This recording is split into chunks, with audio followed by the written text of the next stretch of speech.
Good morning, everyone. Thank you for joining me. I'm a little bit fashionably late, but that's okay.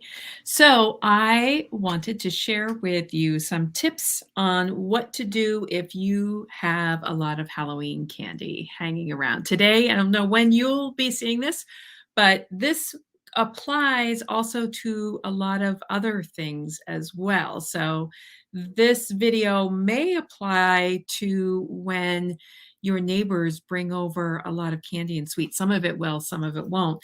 But a lot of it can be used for later on this same season when people are bringing over treats to your house and leaving them there. So, depending on when you're seeing this, it still will still be relevant. So, I wanted to talk today about what to do with all of the leftover Halloween candy. The candy is hanging around. You could try to hide it from yourself, but you know where you hid it. Your spouse can try to hide it, but you know where their hiding spots are. You don't want to just throw it away because you paid for it, and that's wasteful. So, what do you do with it? That's what we're going to talk about today. So, the candy doesn't really bother me now, but it used to a lot. It used to take up a big space in my brain. I used to joke that there was like a whole section of my brain that was devoted to sweets and candy. And if it was there, it was hard to not think about it. And there's so many different things that come up, justifications, just one, I've been so good, it's been a hard day. Sometimes you don't even know why, you just end up kinda over where the candy bowl or the candy bag is, right? Has that happened to you as well? So there's a few options for dealing with the candy. One is you can just get rid of it.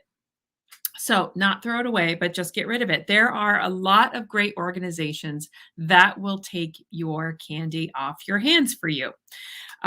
So, before I dive into this, I wanted to say I'm going to talk about three different things. The first thing is how to get rid of it if that's what you want to do, if that's the best thing for you. Number two is faulty thinking.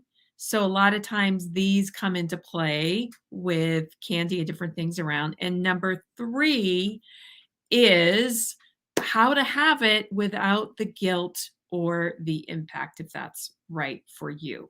So, if you are really, really addicted to the sugar, or there's a lot hanging around, or you know you just need to get rid of it, there are places where you can donate it to a lot of great organizations that will take it for you. So, one of them is Operation Gratitude. So, most of these organizations are, I think all three of these organizations are ones that will send the candy to the troops that are abroad. And there are three of them.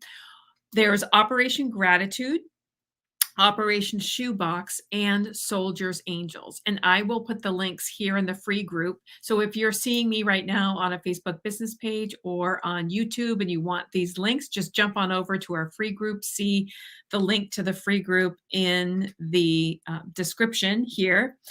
So I will include the links to these so you can send the candy off, and they make care packages and they get the candy to the troops. So that's one thing to do with it. Also, check with your local school, because sometimes schools will collect candy from families, will drop all the candy off at the school, and the school will ship it to one of these organizations, which it then goes to the troops. The other thing is contact there's another organization called Halloween Candy Buyback. And this is a whole group of different businesses, a lot of dentists that will offer a buyback. And I think it's like a certain number of cents per candy. And it's partly, I think, advertising in a way, but they will allow you to basically resell your candy to them, or they'll buy back the candy from you so it's not sitting in your house. So that's another thing that you can do with it. Talk to your local shelter or food pantry, because sometimes that's another place where it can go. So there might be a local homeless shelter nearby where they're trying to provide food for the people that are currently staying there, and it's nice for them to have a treat. So that's sometimes a place where you can donate it. Now, if you have young children who they very much like the candy and they were excited about going to collect it, then it might be harder to get rid of it. So in those cases, you can use the Switch Witch. Have you heard of the Switch Witch? So the Switch Witch is basically a fictitious character who comes in and will take your Halloween candy and it will switch it for something that is non-food and is also a preferred item. And there is a great book called The Switch Witch and the Magic of Switchcraft, which you can read to your kids and then you can, switch out all the candy. So for a toy or something else that's desirable. So that's how to get rid of the candy. Some people will also freeze it, although some people like frozen candy. So if the candy really is a problem for you and you need to get it out of the house, that is one of the things these are some of the places that you can donate it to. If you are keeping the candy, let's talk about how to manage it so it doesn't get out of control. So there are two things that we do for this. One is faulty thinking, and another thing is blood sugar balance. So let's talk about faulty thinking. So basically, faulty thinking is ways of thinking that we have that don't really make any sense. When you really, really look at it, it doesn't make any sense for, what's going to be best for you. And there's basically justifications and faulty thinking. And there's basically, it's essentially justifications that we have kind of wrapped up in that. So once you pull them apart and you can see the faulty thinking, it is a lot easier to kind of avoid these traps. So let's look at three types of faulty thinking. So the first one is I deserve it. So I deserve it seems kind of hard to argue with, right? Because tough things do happen and maybe you did do something really hard and you want to reward yourself. You do deserve a reward. So, and the truth is that yes, you really do need to treat yourself in some way. That's an important thing to do. You should have that. You should treat yourself. You should do that. Congratulate yourself, recognize the steps, appreciate the wins. You do deserve those things. So, what ways do you treat yourself? Now, it is really easy to treat yourself with candy or sugar. Oh, I had a hard day. Pop this little mini in my mouth and celebrate. It doesn't take up a lot of time. It feels really good in the moment. You're kind of also patting yourself on the back, right? What can be wrong with that? Except let's break this down a little bit. So, the other ways that you can treat yourself are, now these are a little bit different because in treating yourself with candy, you can have the candy in that moment and get that little treat, but what you're ignoring is what you're also getting with that candy. So the other things that you can do are a special activity, journaling about your wins, indulge in a show, wrap up in a blanket, listen to some awesome music and dance, call a friend. So let's look at what you get with each of these things. So with the candy or the sugar, you get a very brief moment of something that tastes great and you get some dopamine in your brain. So you do get that little bit of reward. It feels good in that moment. And you also get inflammation. You get more cravings. You get wrinkles. You get feeling tired. You get acid reflux. You get storing fat. You get joint pain and brain fog. So those are also the other things. Do you deserve those things? No, I don't think you do. I don't think you do deserve those things. So what you get with music and dance and call a friend, you get more and longer lasting serotonin. That's feeling good. You get that happy feeling good feeling. You get more energy, clearer thinking, less inflammation because you're making this other choice, amazing memories, a feeling of well-being. So that is what I really think that you deserve. Now, the difference is one is immediate and one is a little bit delayed because maybe you're at work and you just did something really hard and you want to reward yourself you maybe can't turn on music and dance right at that moment. So you have to wait to give yourself that reward. You can give yourself a pat on the back and some kudos, or go out to a window and look out at the sky, or take a walk outside, or if you had a hard day, there's you can use those same things to comfort yourself as well. However, this is where choose your hard comes in, right? So you can have the immediate thing that's going to give you the longer lasting pain, or you can have the delay of gratification that's going to give you the longer lasting benefit. And so that's really choose your hard. So is it hard to have joint pain and diabetes and low energy and brain fog? Yeah. And is it hard to, not celebrate in the moment with a candy and wait instead and do something else? Yeah, that's hard too. You're just choosing your hard. That's all you're doing. So which ultimately do you want to do? So we've just encoded one of those things as our rewards, either the candy or doing these other self-care items, and we just do it automatically. And we can change that, and that new thing, the new self-care that is really taking us in the right direction, can become our new normal. So the other one is it's the weekend. So this is similar to I deserve it. I had a hard week. I deserve a treat on the weekend. And there is some truth to this, but let's really unpack this. So if this is just something that you're kind of having treats all week long, and then it's the weekend comes around and you say, but it's the weekend. So if you think about it, there's really a weekend every single week. And why not? It's Tuesday. Let's have a treat. Why not? It's Thursday at 2:23 p.m. Let's have a treat. We need candy. It's all a justification. So yes, plan something fun for yourself every weekend. Plan something fun for yourself every single day.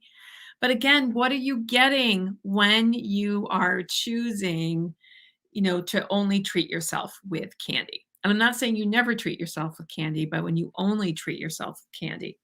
So life is about balance. And if you are really focusing on eating a lot of whole foods, veggies, proteins, and you want an appreciation meal on the weekends, notice I did not call it a cheat meal. I called it an appreciation meal. Go for it. Yes, absolutely, because life is about balance. And often what I find with people is that these appreciation meals have a couple of benefits. One is obviously you're just getting the benefit from the appreciation meal itself, but also the other benefit is this appreciation meal reminds you of why you eat well during the week, because you feel so bad afterwards. So many people tell me that, oh, I ate, now I feel bloated and gross and awful, right? And then now that can sometimes actually give you motivation to eat better during the week, and you can appreciate the eating better. Now, the third type of faulty thinking is one piece won't matter. So one piece won't matter. And in some ways, yes, one piece won't matter, but it really depends on when you have it. So if you have the candy first thing in the morning, let's say you haven't had breakfast the first thing and you're having the candy, or you're having the candy as a snack when you're hungry and you haven't eaten, trust me, it very much matters, because this is what I used to do. I used to have in college chocolate bars, and in high school chocolate bars for breakfast. So it will send you on a giant roller coaster ride, and you'll get all sorts of downstream effects. Now, it won't affect you immediately. It's not like putting your hand on a stove and ouch, you feel the pain immediately, but you will have the pain later on in the day. So it can leave you really craving a lot, so that later on in the day, you are craving lots of carbs and you're craving lots of sugar all day long, and you have low energy and joint pain and inflammation and all these things. But because you do it every day, it's hard to tease apart what came from what. Is this just how life is? Is this just how it is in menopause or whatever age you are? This is just what it is, or does it have to do with what you're eating? So the last thing I want to talk about is how to have the candy without the guilt and without the roller coaster ride. So there are 2 ways of doing this. One is with food and the other one is with apple cider vinegar, which I know some of you are not a fan of, but you don't have to choose that one. So there are 2 ways. You can pick which way. Now the first way is with food.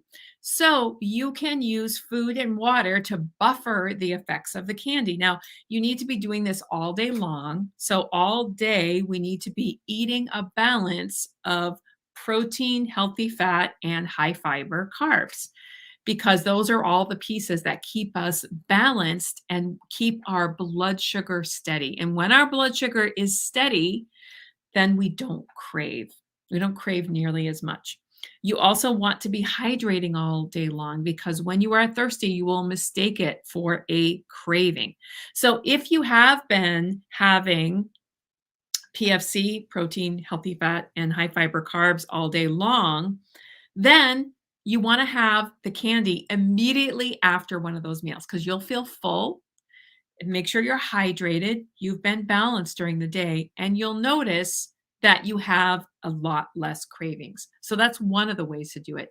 Another way to do it is with apple cider vinegar. So you take a big glass of cold water and you put the recommendation is a tablespoon, but if you're not used to apple cider vinegar in water, you want to start with a teaspoon of apple cider vinegar in water and sip that first.